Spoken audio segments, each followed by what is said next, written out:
سلام دوستان، وقتتون بخیر. خوشحالم از اینکه با یک ویدیوی دیگه در خدمت شما عزیزان هستم.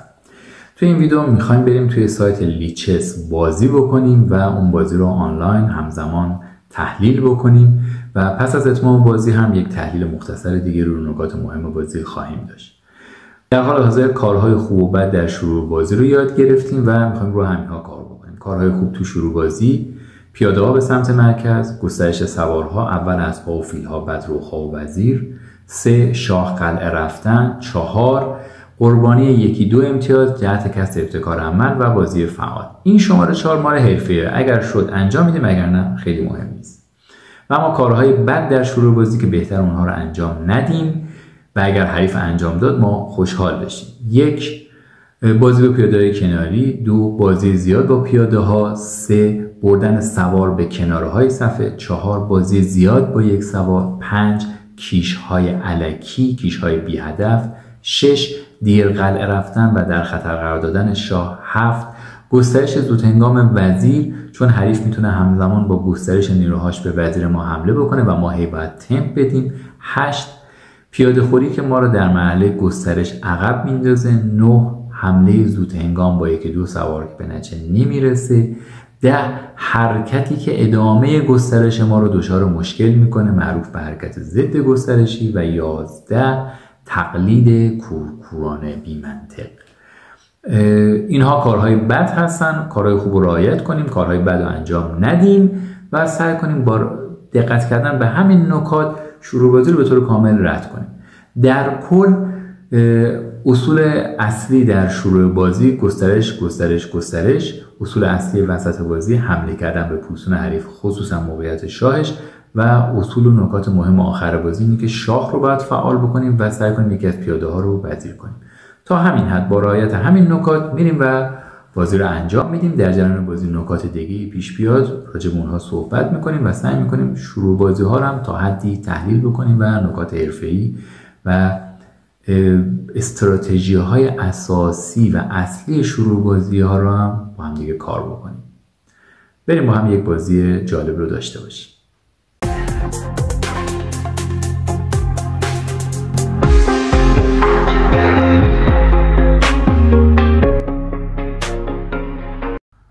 خب دوستان، همونطور که ملاحظه میکنید سفید با E4 بازی رو شروع کرده. ما 3-5 انجام میدیم، دفاع سیسیلی. وزیر H5 بلافاصله وزیر رو در آورده. خب هدف زدن پیاده 3-5 هست. درجه حریف 1497، ما درجه 1413 داریم بازی رو ادامه میدیم. حواسمون باید به پیاده 3-5 باشه. اینجا خیلی از بازیکنان فریب میکنن، فکر میکنن قرار پیاده F7 بخوره، در حالی که روی F7 هیچ کاری رو عملاً انجام نداده. پس یا E6 یا D6 یا E6 با ایده دفاع کردن پیاده 3-5 باید قطعا انجام بشه توی این صحنه. خب من حرکت D6 رو انتخاب میکنم. زمان بازی 20 دقیقه بدون فیشر هست، فیشر 0 ثانیه. این پیشنهاد حریف بود، ما هم پذیرفتیم.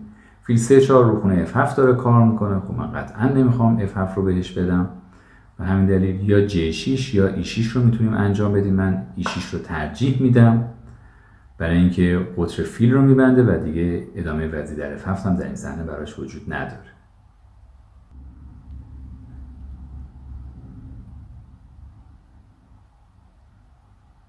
خب همونطور که ملاحظه میکنید سفید با اسب 3 بازی رو ادامه داد. اسب F6 میریم ادامه گسترش نیروها. کار خاص قرار نیست انجام بدیم. زمان ما 18 دقیقه، زمان حریف 19 دقیقه و 30 ثانیه. ادامه گسترش نیروها همچنان از 3-6.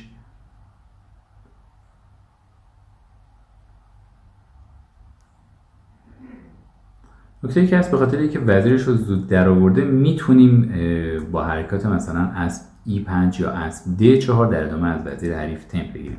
حالا ببینیم حریف با چه حرکتی میخواد ادامه بده، بعد ما تمپ گیریمون مشخص میشه. اسب D4 خب نکته سر اینه که به 3-2 داریم ضربه میزنیم علاوه بر وزیر، و اسب E5 هم که مشخصا فیل و وزیر رو زیر ضرب داریم قرار میدیم. هر دو به نوعی حمله دو جانبه است. البته هر دو هم واقعا دفاع داره، ولی خب حالا حرکات حریف میتونه تعیین کننده باشه. خب دوستمون D3 رو انجام داد. ما میتونیم با اسب D4 بریم، شاید جذابیت بیشتری داشته باشه تو این صحنه به نظرم. بعد اسب D4 وزیر زیر ضرب قرار میدیم و پیاده 3-2 که حریف مجبور هست وزیر D1 رو انجام بده، هم وزیر فرار کنه هم 3-2. بعد ما ادامه گسترش نیروها رو در دستور کار خواهیم داشت. احتمالا من حرکت D5 رو انجام بدم برای اینکه مرکز رو بگیرم. موقعی که میخوایم پیاده رو وارد مرکز بکنیم که زد و خوردها زیاده، شمارش خیلی اهمیت داره دوستان. من برای دفاع از پیاده D5 1 2 و 3 دفاع دارم، حریف هم 1 2 و 3 فشار رو روی D5 داره. چون تعداد برابر هستش، طرف مدافع موفق تر هست در زمینه دفاع کردن از اون. و وزیر D1 اجباری رو انجام داد، D5 میریم مرکز رو بگیریم. همین، کار خاصی نداریم. با پیاده که زد با پیاده پس میگیریم و بعد ادامه جریان بازی رو خواهیم داشت.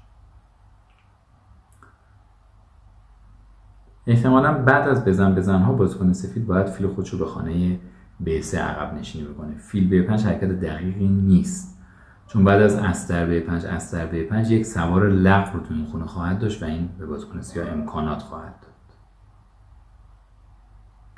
ببینیم سفید چه کار میکنه.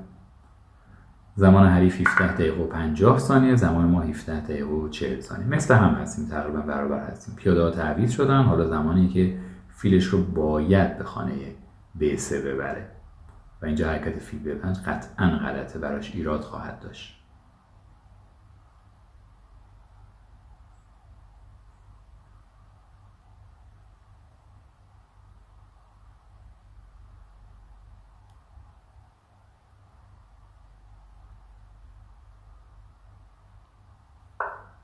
خب فیل B3 حرکت درست. خب اینجا ادامه فیل E7 یا فیل D6 سپس قلعه کوچک و ادامه جریان بازی کاملا معقول و منطقی هستش، ولی من امکان جالبی رو دارم برای خودم میبینم. به خاطر مدل بازی سفید، ساختار پیاده سیاه توی مرکز و به سمت جناب وزیر خیلی خوب و پیشرفته است. حرکت B5 یک ایده تیپیک هست تو این پوزیشن‌ها. با طرح 3-4 میخواد فیل حریف رو گیر بندازه و واقعا مشکلات شدیدی داره. حتی در صورت A3 یا A4 باز هم من همین 3-4 رو انجام میدم. فیل مجبور برای اینکه از بین نره وارد خونه A2 بشه، اما به حال قطر فیل حریف کور خواهد شد و این امکانات فوق‌العاده‌ای رو در اختیار بازیکن سیاه قرار میده. در ادامه اون فیلش از جریان بازی خارج، ما تمام سوارمون فعال هستش. ببینیم حریف چه کار میکنه، بازی چگونه ادامه پیدا خواهد کرد. فیل J5 اوکی، اسب F6 رو آچمز کرده، شاید میخواد این اسب رو بزنه و بعد پیاده D5 سقوط کنه. حتی خب ما قطعا بهش این اجازه نمیدیم. با حرکت 3-4 ما ضربمون رو به ساختار حریف وارد میکنیم. فیل داره میخوره، مجبوره با پیاده D بزنه، ما هم با پیاده D پس میگیریم و فیل رو داده. عملا کار خاصی نمیتونه انجام بده. واقعیت هم فیل از بین رفته است و دفاعی من نمیبینم برای حریف تو این صحنه. حداقل یک سوار رو میده. حالا اینکه بعدش چه حرکات آرتیستی میخواد انجام بده که مثلا در ازای فیلی که از دست میده یک پیاده 2 پیاده بگیره، اون یه بحث دیگه است. مثلا شاید اسب در B5 جالب باشه، با اینکه ما اگر اسب زدیم بعد بتونه پیاده 3-4 هم بگیره، 2 تا پیاده بگیره. چون بعد از اسب در B5 اسب D4 زیر ضربه، من نمیتونم فیل B3 رو با پیاده بزنم، سوار D4 از بین خواهد رفت. احتمالاً باید روی خود فیل اسب B5 کار کنم، اون رو بزنم. ببینیم چه حرکتی انجام میده، مهمه.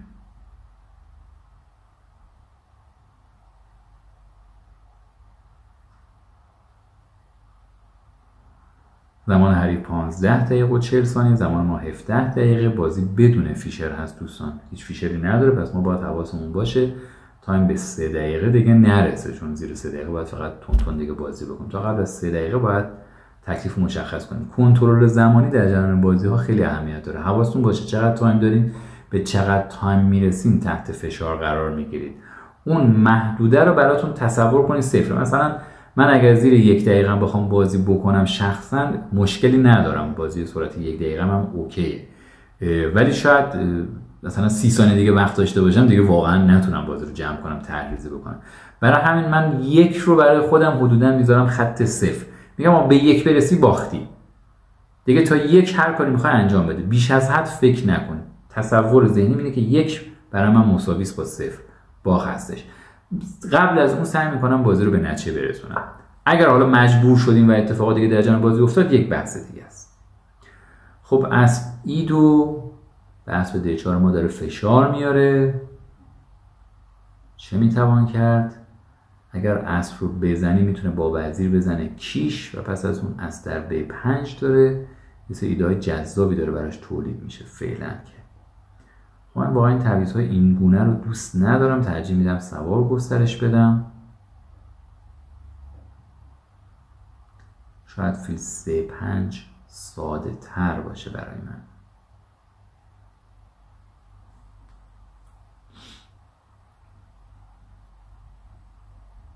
فیل C5 یک سوار رو دیگر رو گسترش میدیم، جریان بازی نرمال خودمون رو در پیش میگیریم، ببینیم چی میشه. البته فکر کنم که اشتباه کردم، به دلیلی که پس از اسب در D4 فیل در D4 حالا اسب در B5 هم فیل D4 زیر ضرب و هم ایده از C7 کیش گرفتن رخ در آینده وجود خواهد داشت که این زیاد جالب نیست، مشکلات برامون ایجاد خواهد شد. فکر میکنم سوتی دادم، نباید این کارو میکردم.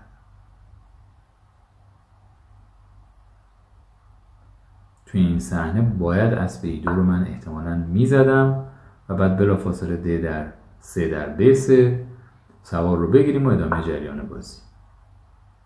خب این حریف چقدر میتونه ببینه.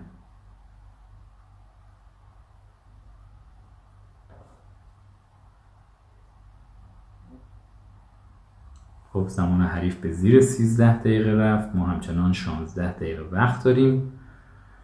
خوب داره فکر میکنه. فیل در F6 با وزیر بزنیم یا با پیاده؟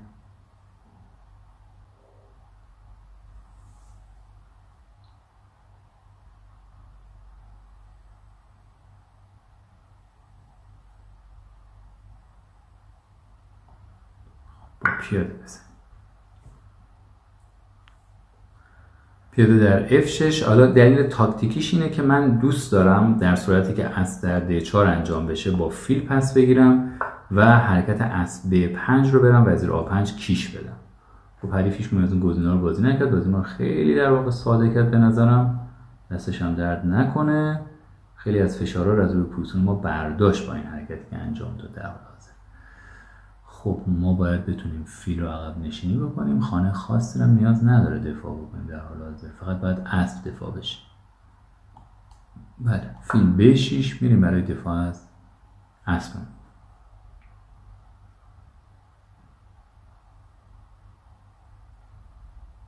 دیگه عملا فیل B3 از بین رفته است، واقعا نمیشه جمعش کرد. ما یک سوار رو قطعا میگیریم، فقط بستن اینه که سفید در حالی که داره سوار میده چند تا پیاده میتونه از ما بگیره. امکانات تاکتیکی داره سعی میکنه برای خودش ایجاد بکنه. خب C3 به اسب ما داره ضربه میزنه. اسب در E2 تعویض رو انجام بدیم. اوه عجب کاری کرد.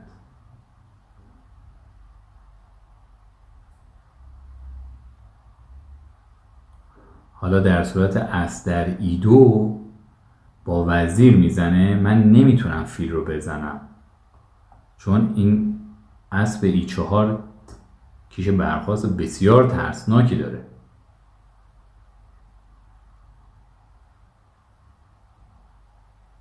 حالا چقدر واقعا کیش برخواستش ترسناکه، باید چک کنم میشه جمعش کرد یا نه.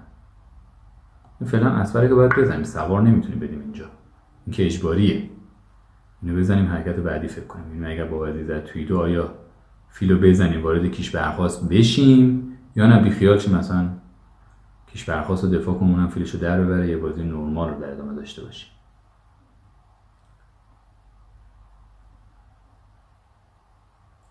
فکر میکنم کیش برخواستش خیلی ترسناک نیست. آنچه که دارم میبینم از D6 شاه وارد F8 میشه، چیزی رو نمیتونه بزنه، کلا یه پیاده است. از در F6 باز هم شاه وارد F8 میشه. عملا خیلی خبری نیست به نظر میرسه.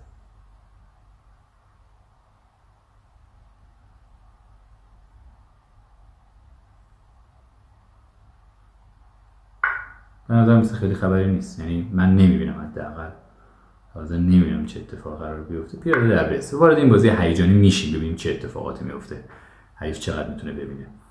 من چیزی که دیدم این بود که در صورت اسب D6 یا اسب F6 که کیش دوگانه هست، شاه رو وارد F8 میکنم. ادامه تهاجمی خاصی رو برای بازیکن سفید ندیدم واقعیتا.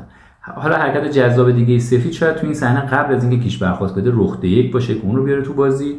من باز هم وزیر E7 میکنم، اسب تو F6 یا D6 بره، دوباره شاه F8 میخوام بکنم. نمیبینم چطوری قرار حملهش ادامه بده. اوکی، پوستون سفید پوستون خوبیه، در ازای سواری که از دست داده حمله داره میکنه، اما احساس میکنم که میتونیم جمعش کنیم، میتونیم دفاع بکنیم. به حال ما یه سوار جلویم، بازی وارد ساختار آرتیستی شده و خب اوکی، جزئی از بازی، باید ریسک کرد، یک جایی باید ریسک کرد.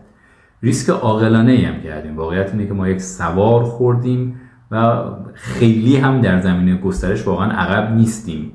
الان همونطور که ملاحظه میکنید وزیر سیاه فعاله. خب از طرف 6 این جواب فورس کیش دوگانه داده، شاه F8 only move، مثلا حرکت دیگه ندارم بخوام فکر کنم. این که اون چه میکنه به خودش ربط داره، ولی من مجبورم شاه F8 رو در این صحنه قطعا انجام بدم، حرکت دیگه اصلا عملا برای من وجود نداره.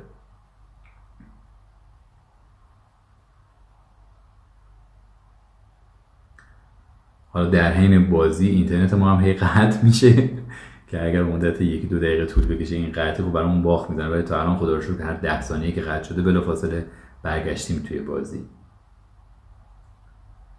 خب فعلا که اسبش زیر ضربه، کیش خاصی هم نداره، باید تکلیف اسبش رو در عرض مشخص بکنه که بعد من میتونم به اوضاع ساختار خودم این مقدار سر و سامون بدم، سوارهام به موقعیت‌های بهتری ببرم. ببینیم چی میشه کرد.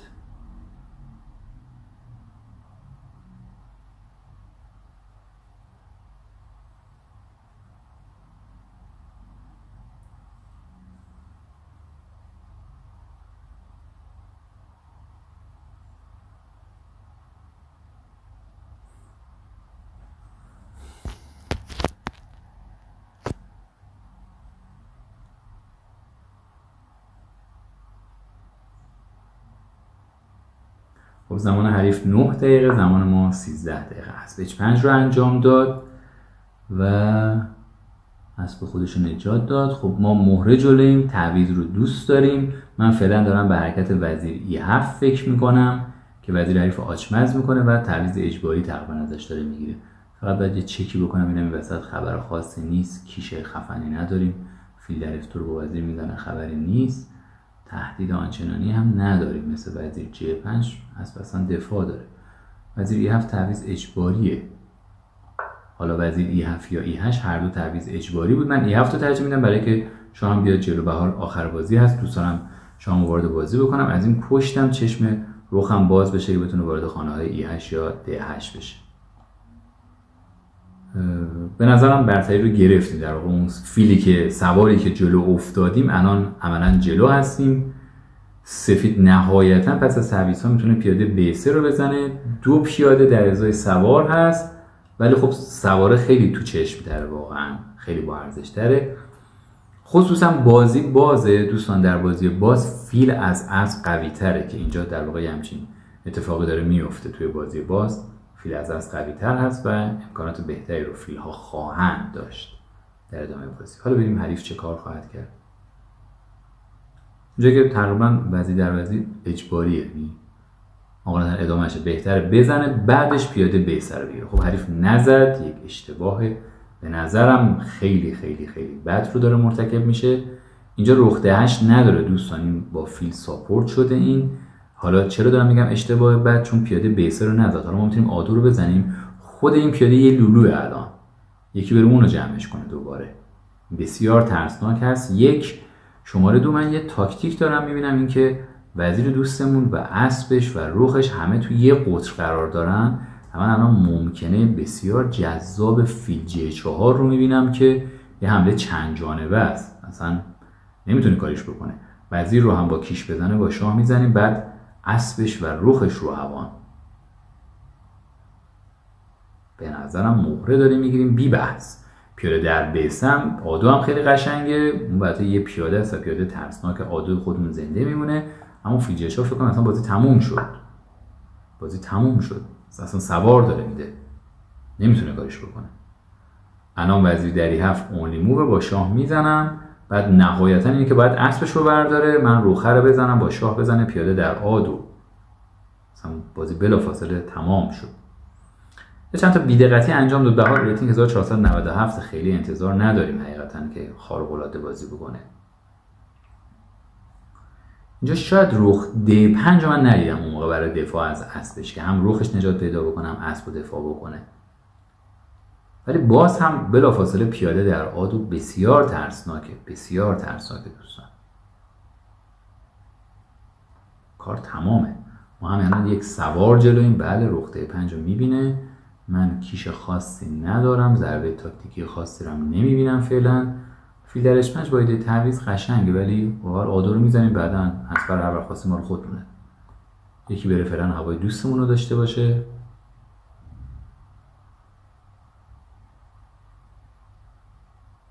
ببینیم چه کار میخواد بکنه.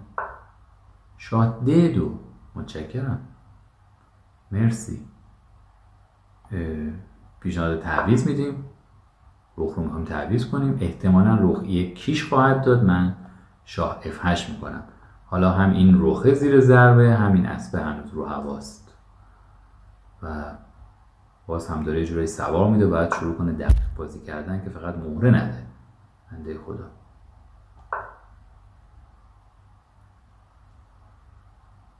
شاه F8 میشد فیل 6 هم بکنیم، ولی خب چه کاری، من اصلا دوست دارم فیلم اینجا اسبشو زیر ضرب بذاره در جواب کیش. در صورتی که رخو بزنه من با رخ پس میگیرم، شاهش کیشه، مجبور رفع کیش کنه، دوباره اسب H5 مفت خواهد بود.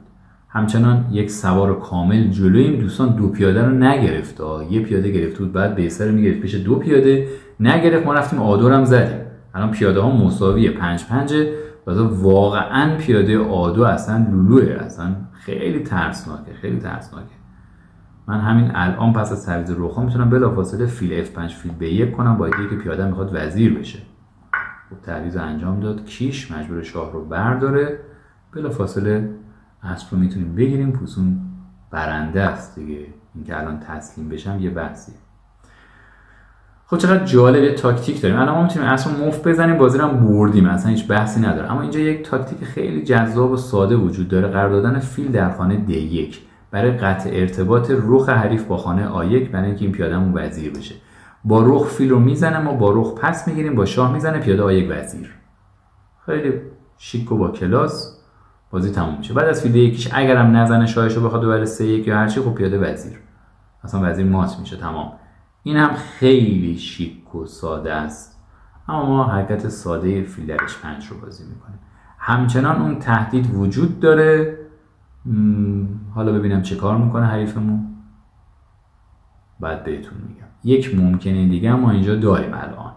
فیل B3 کیش، شاه رو هر جا برد، فیل B1 و این پیاده رو ساپورت میکنیم. بلافاصله میخوایم کارش رو تموم بکنیم.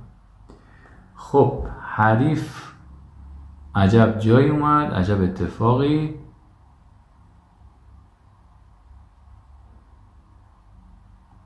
فیل کیش اگر با رخ بزنه دوستان، با رخ میزنن، باید با شاه بزنه، پیاده وزیر میشه. نزد. حالا فیل B3. اولا پیاده رو دفاع کردم، دوما تهدید رخ D1 مات دارم، غیر قابل دفاع. کار تمام است. هر حرکتی انجام بده، حتی رخ در A2، من رخ D1 میکنم و مات میشه. سوار اضافی که داشتیم واقعا کارو تمام کرد. رخ D1 کیشو مات. خب دوستان تحلیل بازی رو با هم دیگه داشته باشیم. حریف با E4 شروع کرد، ما با C5 جواب دادیم، دفاع سیسیلی، وزیر H5، پیاده D6، پیاده C5 رو دفاع کردیم، میخواست بزنه، فیل C4 حمله به F7، E6 مسیر فیل رو بستیم، از C3 از F6 گسترش سوار، همزمان حمله به وزیر، وزیر F3 عقب نشینی، از C6 ادامه گسترش نیروها. داریم خیلی ساده سوارا رو در میاریم. آماده هستیم تا از خانه های E5 یا D4 از حریف تمپ بگیریم. پیاده D3 حرکت عاقلانه، فیلش رو دفاع کرد، چشم فیل دیگر رو باز کرده. از D4 میریم تمپ میگیریم، وزیر D1 الزامی، D5 ضربه میزنیم به فیلش، تعویض، فیل B3 حرکت درست. اینجا همونطور که در جریان بازی گفتم فیل B5 بد بود، چون با اسب میزدیم، با اسب که پس میگرفت. حالا وزیر A5 کیش و داره سوار میده. تنها حرکت از 300 است. اسب آچمز، پیاده D4 خدا نگهدار است. قطعا یک سوار ازش میگرفتیم. برتری محرز بازیکن سیاه است. خب فیل B3 درست بازی کرد. B5 طرحی که گفتم ببینید میتونه تاثیرگذار باشه در جریان بازیاتون، چون فیل توی خونه B3 به حال گیر کرده. من اومدم تا با C4 روی این فیل کار کنم. البته در جریان بازی دچار مشکلات تاکتیکی هم شدیم. اینجا اگه بخوایم ساده بازی کنیم، حرکات فیل E7 یا فیل E6 با ایده قلعه کوچک خیلی ساده. سیاه پوزیشن بهتری داره به خاطر مرکز قدرتمندش، به خاطر اسب قویش توی مرکز. ساختار سیاه کاملا بهتر از سوارای سفیدم. این فیل واقعا پشت پیاده گیر کرده، خفه است و در زمان لازم میتونیم روش کار کنیم. این هم عاقلانه بود، بازی ساده بود. من دوست داشتم اون ساختار رو پیش بیارم تا بعد آموزشی بهتری داشته باشه که البته جذاب بود، به نظرم مفید واقع شد. خب ایده C4 هست، داریم سوار میگیریم. اگر الان دست به حرکت A3 یا A4 بزنه ما میتونیم از در B3، چون دیگه الان سوار نمیتونیم بگیریم، واقعا سوار داره در میره. ممکنه C4 D در C4 D در C4 فیل A2 هم یه کمی مشکوکه دوستان، چون واقعا B5 داره بدجوری میخوره. پیاده B رو اگر تکونش بدیم حالا با C4 میخوره، یه کمی داره بازی ریسکی میشه بخوام اینجا بازی کنیم. در صورت A4 در صورت A4 احتمالی من با اسب B3 رو میزدم، مجبور با پیاده پس بگیره B4. یه تمپی هم از اسبش میگرفتیم. حالا اینکه کجا میخواد بره I don't know. حالا اسب B5 که نمیتونه بره چون با A6 سوار میده، باید برگرده احتمالاً E2 یا B1 و پس از اون من به سادگی میتونم با فیل D6 قلعه کوچک گسترش بدم. سوارای سیاه بسیار بهتر هستن، ساختار پیاده‌ایش به سمت مرکز بسیار بهتر هست و امکانات خوبی هم داره. برتری سیاه، قطعاً برتری سیاه هست تو این صحنه. خب ما B5 کردیم، حریف فیل J5 کرد. به نظر این حرکت غلطه چون ممکنه C4 رو به ما داد. حالا دیگه عملاً داره سوار میده. دیگه فقط قاطی تاکتیک ها اگر بتونه جلوی این سوار دادن بگیره. پیاده در C4 پیاده در C4 اسب E2. من فیل C5 کردم. به نظرم حرکت خیلی دقیقی نیومد تو بازی. حالا اینجا با دوباره تحلیل میکنه. اینجا ممکنه اسب در E2 جالب بود. اسب در E2 فیل J5 ببخشید.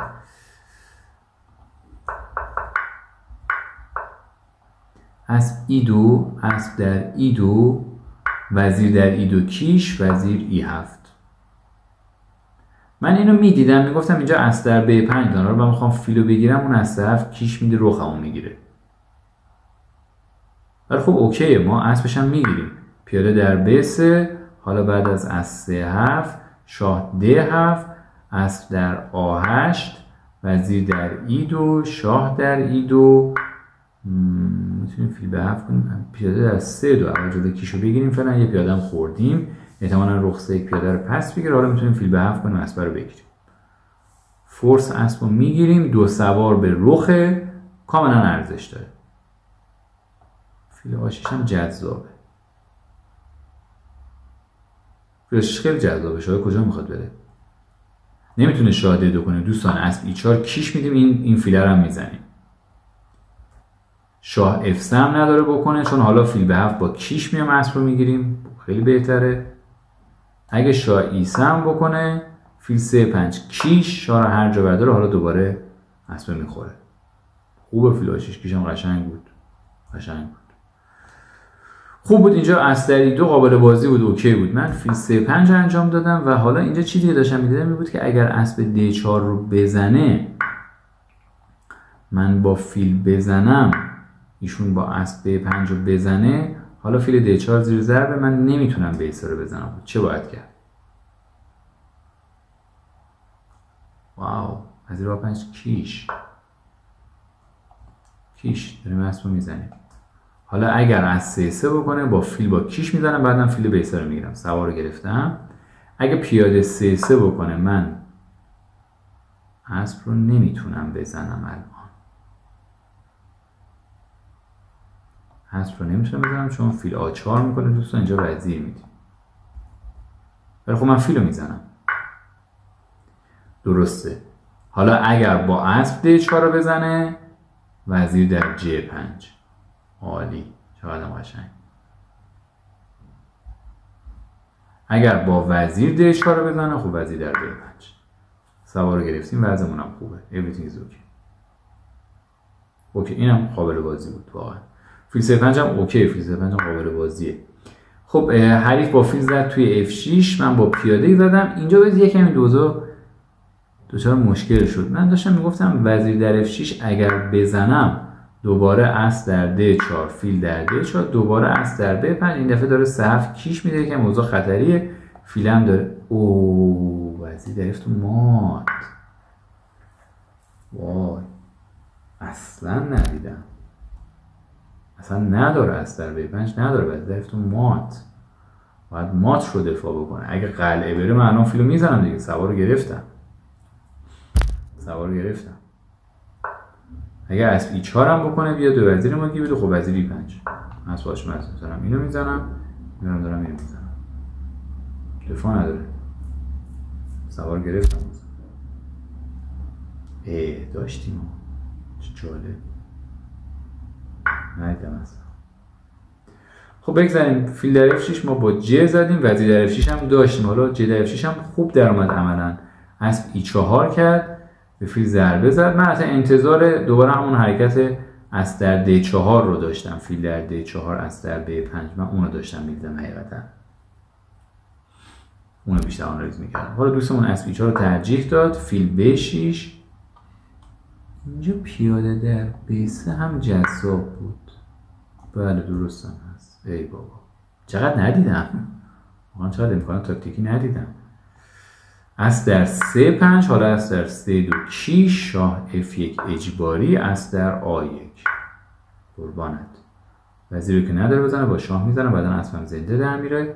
وزیر در اسب اجباری هست، حالا گرفتیم دیگه. الان رخ به اسب، ساختارمون هم خوبه، مشکل نداریم، شاهشون هم خرابه، متعدد قابلیت شاه قلم داریم. حالا هرچند خیلی افتخار نداره ولی به هر حال سیاه خوبه به نظرم واقعا.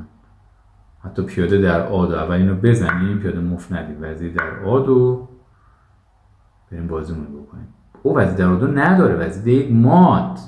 واو، پیاده در A2 نداره بزنه. واو، حالا میخوایم وزیر D5 هم بکنیم، هم دفاع کنیم از A2، هم یه ضربه به اسب بزنیم، هم وزیر تو این قطره با ممکنه فیل B7 برای فشار بیشتر. چه پوستونی آقا، این کاملا درست بود. اینجا بعد از اسب E4 که به فیل من حمله کرد من میتونستم B3 رو بزنم، کاملا درست بود و قابل بازی. جالب بود، ندیدم. یه کمی داشتم حساب کتاب میکردم، زیاد دقیق نتونستم چکش بکنم، ولش کردم. خیلی هم سخت نبود. فیل B6 گفتم ساده بازی میکنیم دیگه، ما سوار داریم میخوریم، هیچ کارم نمیتونه بکنه دیگه. C3 کرد. اینجا یه لحظه شوک شدم، گفتم وای سوار در رفت، حالا داره اسب رو میزنه، فیل هم در میره. اسب در E2، وزیر در E2، پیاده در B3. این کیش برخواسته واقعا چیزی نداره، من هرچی حساب میکردم سربازی واقعا نداشت. اینجا رخ D1 شاید حرکت شیکتری باشه، وزیر E7، دوباره اسب در F6 کیش، شاه F8. خبری نیست، تعویضم داریم میگیریم. اوکی، این فیله به خوبی خونه D8 دفاع کردم، ممکنه رخ D8 کیش هم نداره، عملا خبری نیست. نه اوکی بود. دوست موضوع با اسب تو F6 من شاه F8 کردم، اسبش داره میخوره، اسب H5 وزیر E7.